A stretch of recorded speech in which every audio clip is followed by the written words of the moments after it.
So this is what we're going to be changing on the 190 today, these infamous double-ended ball joint type things on the lower outer control arms. They live down there and I've got the special tool for it, so they shouldn't be too hard. One thing that's immediately amusing working on this car is just how small everything is. This really is like a scale model of a 124, although I know this came out first. Everything is just so tiny. These springs look like they belong on a motorcycle. But anyway, it should make the job easier if anything. Interesting that the fuel pump package is on the opposite side to the 124. I've never really been onto one of these before. This is the 4-cylinder model.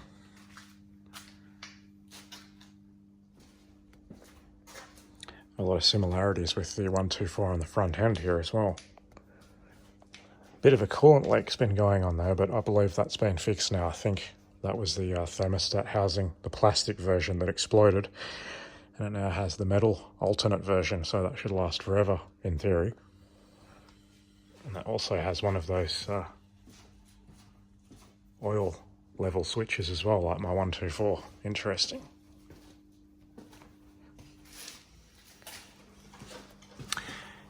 To give us some room, we'll just get these plastic shields off the bottom of the control arm. I can't remember how to do this, to be honest.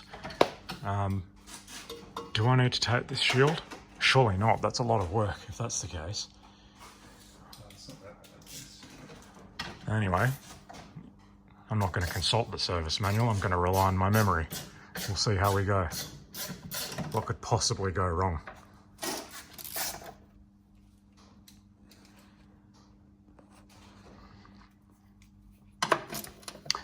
This is actually Tim's brother's 190E.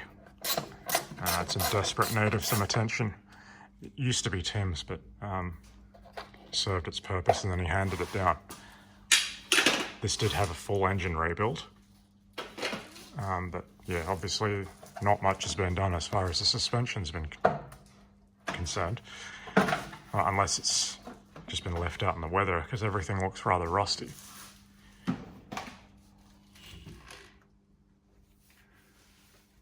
Is it gonna kill me? Probably.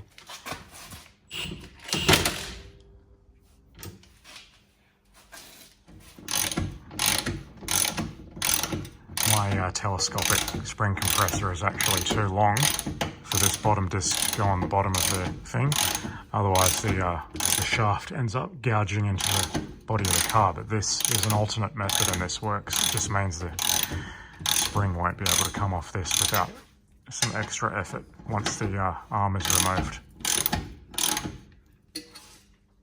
So that spring's not pushing it down anymore. You can loosen this up and get this out of the way.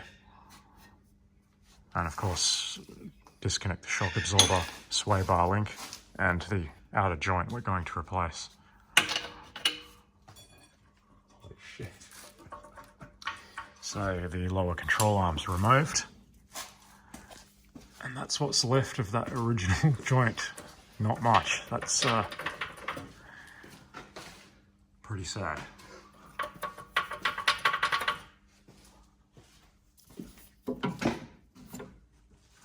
Right, so I just go for gold now. Hang on. So this is the official tool installed. Got a viewing window here for our viewing pleasure.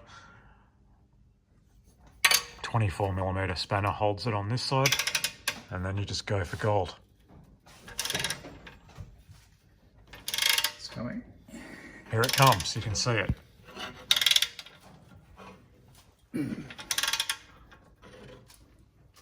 It's getting too tight now. The official tool makes things easy.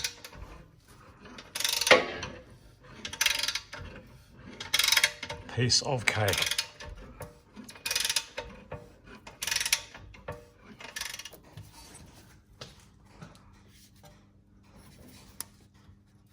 Perhaps not. I think the tool's got to come off.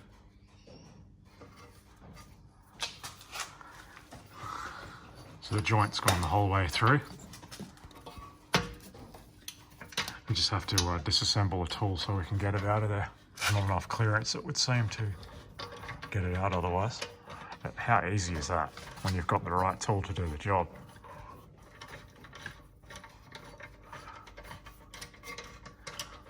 Screw using sockets and bolt, because yeah, it can just end in tears.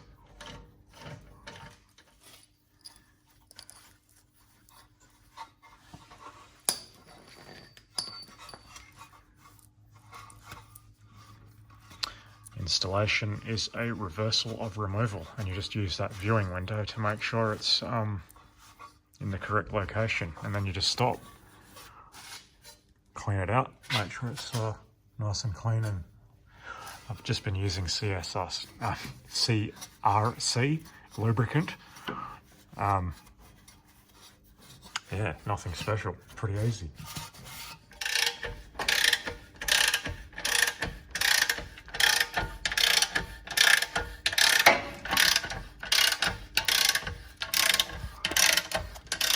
And we just have to pay attention to that viewing window there and stop when it's in the right position. So I need to put the camera down. We've seen the rubber boot started to come through, so we're almost there.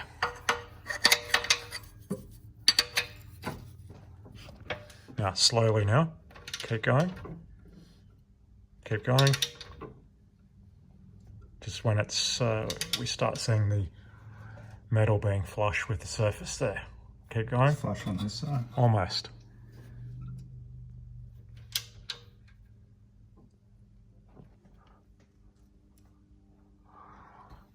That's probably about right. I don't think we want to go much further than that. Maybe a little bit. It's just in a bit on this side. Yeah.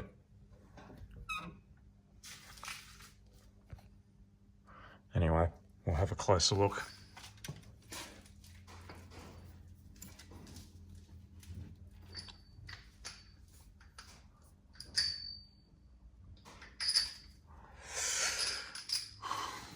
That job's actually pretty easy when you've got the right tool.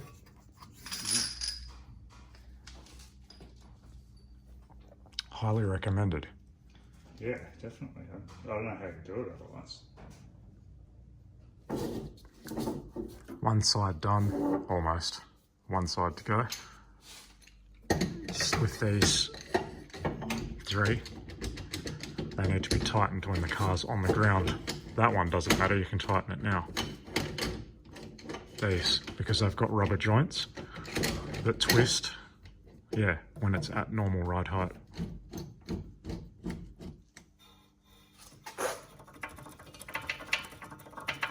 And that other side is certainly not any better.